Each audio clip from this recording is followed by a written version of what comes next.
বলেন লা তাহাসাদু ওয়ালা তাবাগাদু ওয়ালা তাকাতু ওয়া কুনু ইবাদাল্লাহি ইখওয়ানা।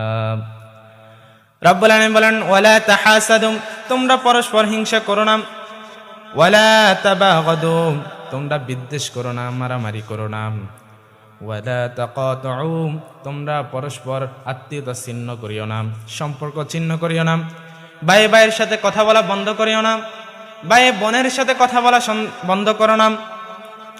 আর রব্বুল আলামিন বলেন ওয়াকুনু ইবাদাল্লাহি ইখওয়ানা, তোমরা একে অপরের ভাই হিসাবে তোমরা জীবন যাপন করো, দুনিয়ার মধ্যে বসবাস করো।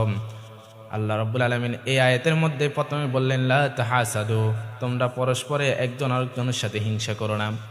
একজনে বাড়ি করে ফেলছেন, গাড়ি করে ফেলছে, আমি তাকে দেখতে পারি না, আমার ভিতরে একটা হিংসা ভাব চলে আসে।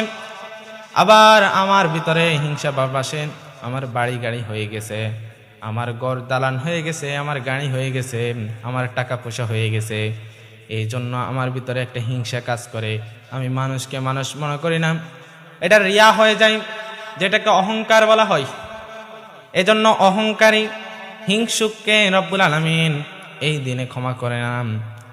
যারা হিংসুক, যারা অহংকারী, অমিয়া অহংকারী কেমনে হবেন, আপনি কেমনে আবার হিংসুক হবেন? রব্বুল আলামিন নিজেই বলে দিলেন লা তাহাসাদু, তোমরা একে অপরের সাথে হিংসা করো না, একে অপরকে ছোট করে দেখো না, হিংসা করো না, তোমরা একে অপরের সাথে হিংসা করো না এবং অহংকার হইও না।